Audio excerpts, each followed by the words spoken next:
Am I the a-hole for disowning my wife's daughter after she chose her mom's affair partner over me?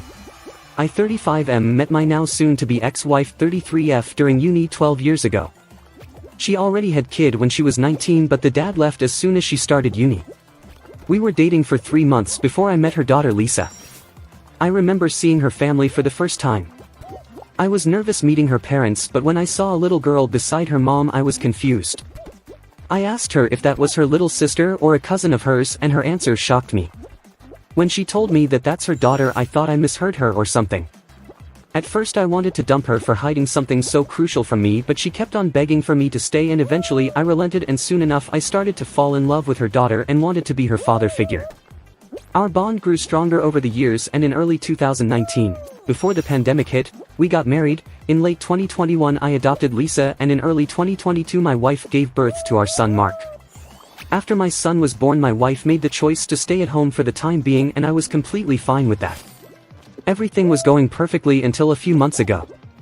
I started noticing my wife increasingly spending time with her friends. At the time, I didn't say anything since, in my mind, being at home all day probably meant eating at her, and I didn't want to seem controlling. The thing that made me suspicious was her constant texting and going out of the room for calls. She never did that for anyone besides this one friend of hers.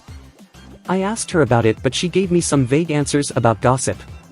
The moment that took it too far though, was when I came home last week and saw her outside talking on the phone. This wasn't out of the ordinary.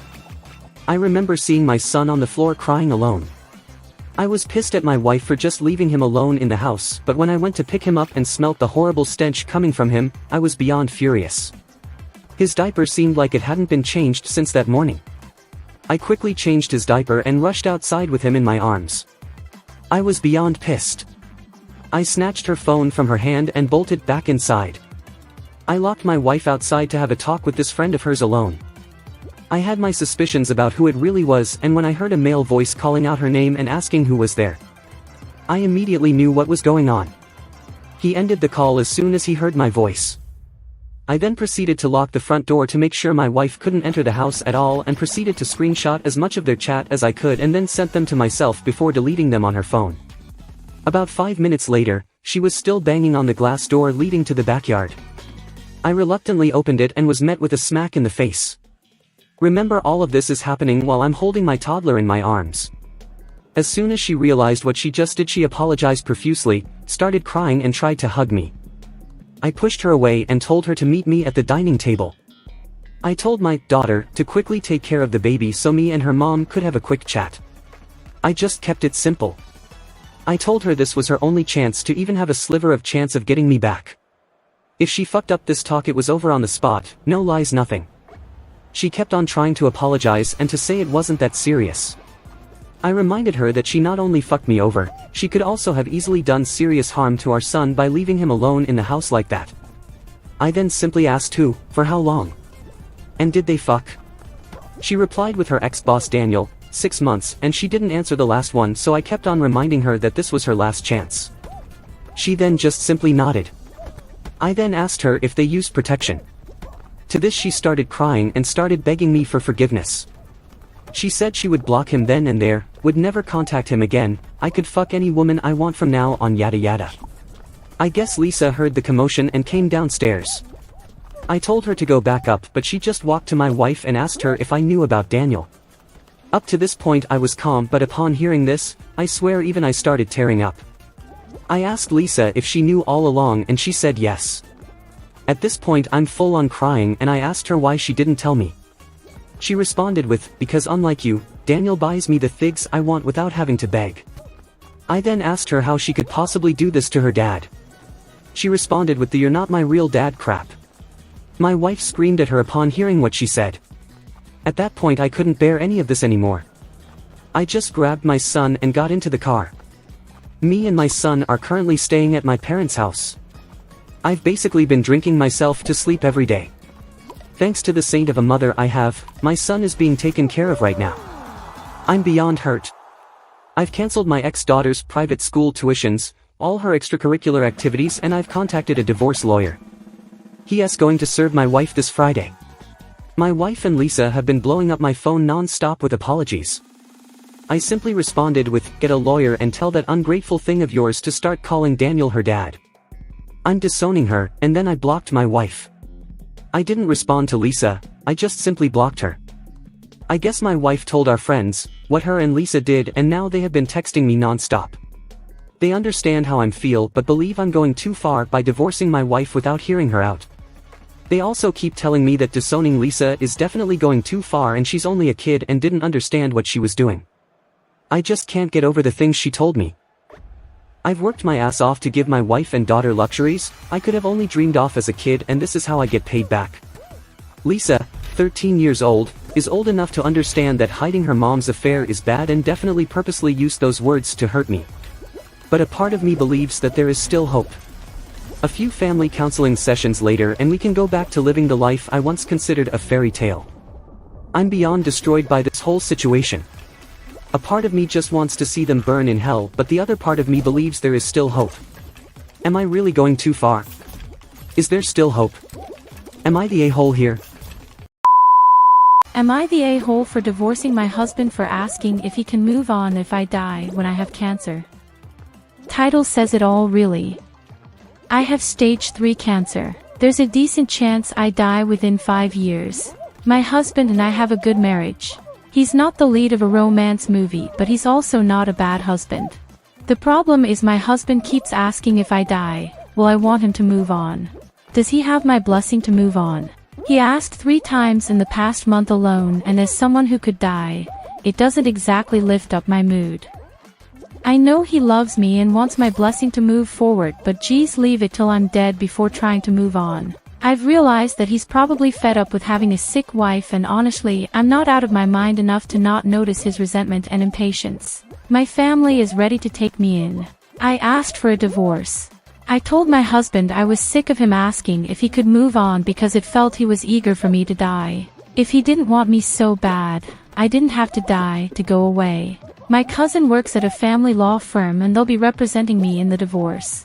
However, my husband and his family are acting like I've lost my mind. They think cancer took away my facilities and I'm trying to run away from a loving husband because my family wants my inheritance, aka the little retirement money I'd have after I exhaust my savings with cancer. I've had friends tell me I'm making a mistake and being too sensitive. Am I the a-hole here? Am I the a-hole for not giving my BF a free pass after I slept with his friend? My BF, Ryan, 25M, and I, 24F, have been dating for a bit under 2 years. Recently, we've been getting more experimental in the bedroom. I pitched the idea of a threesome with another woman, I'm bi, and he suggested his friend Jessie, 25F, who is also bi. I had met Jessie quite a few times as she is very good friends with Ryan and they've known each other for a long time. He was upfront with me when we met that they dated for a few weeks like 7 years ago before amicably splitting due to lifestyle differences. Jessie is a party girl, anti-religious, child-free. Ryan said there were too many differences between them, and they haven't messed around since, but stayed friends. Jessie and I have hung out a few times, just the two of us, and I consider her my friend now too. One day, when she was over, Ryan pitched the idea to Jessie. Jessie seemed a bit shocked, but agreed. We got down to business and it was nice. I thought we all had fun. We've done it a few times, and I thought everyone is on the same page and it's not weird.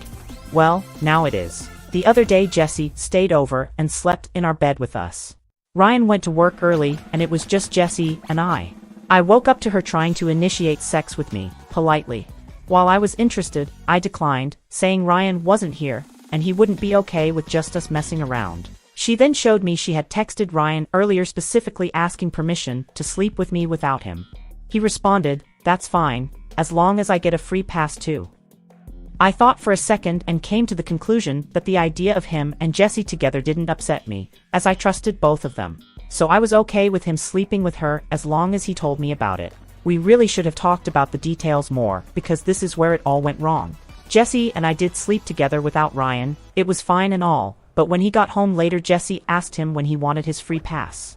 He said, "Not sure yet, gotta try to talk to this girl at work I want to use it on." Both Jessie and I were confused as we thought he meant a free pass with Jessie, but apparently he meant a free pass with anyone. Which I was not okay with. I knew and trusted Jessie, which is why I agreed to it. I told him this, and he said it wasn't fair that I can sleep with whoever, but he can't. I told him it's not whoever, it's this one person we both trust. Jesse then left us to resolve the argument. Ryan said the threesomes with Jesse is mostly for me, as he isn't all that attracted to her. So he wants someone different. I kinda feel like I got trapped, so I told him no. Now he's not speaking to me, and I can't tell if I'm the a-hole. I mean, I did sleep with his friend. Am I the a-hole here? Am I the a-hole for being honest and telling my daughter that her wedding is a running joke of what not to do if you marry in our family/friend group? My daughter got married about a year ago.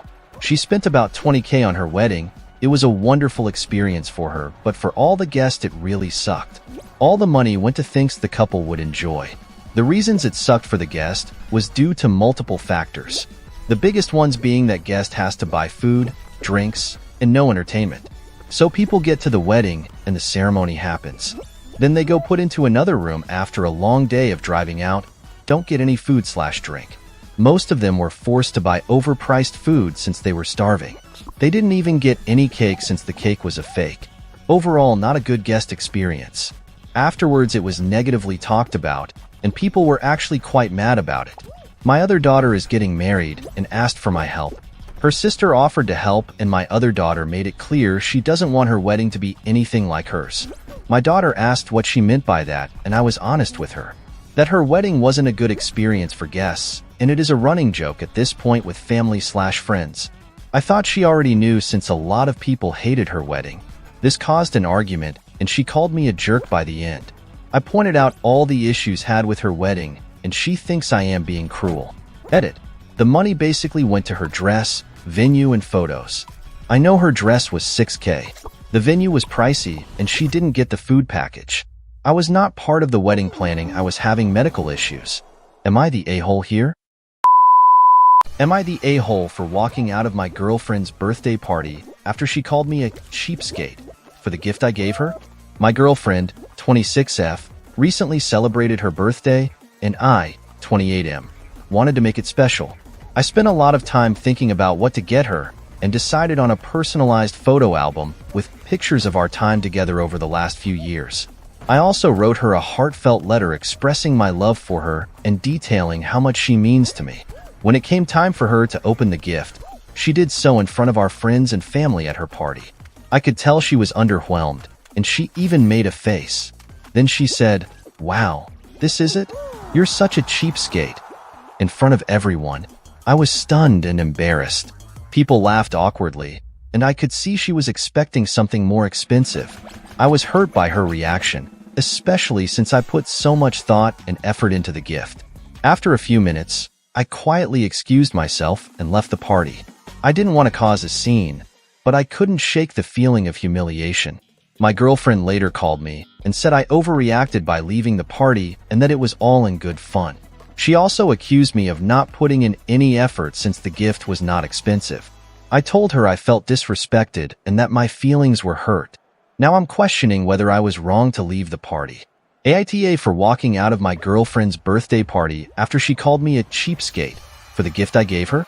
Am I the a-hole here? Am I the a-hole for breaking up with my BF after he allegedly helped my drunk friend at the club? I'm not a clubbing kind of girl. My BF loves clubbing a lot. I've gone to a few clubs with him, but I usually let him do his thing because it wasn't fun at all for me. My friend Alyssa is also a clubber. She's usually there like 4 to 5 times a week, which is crazy to me.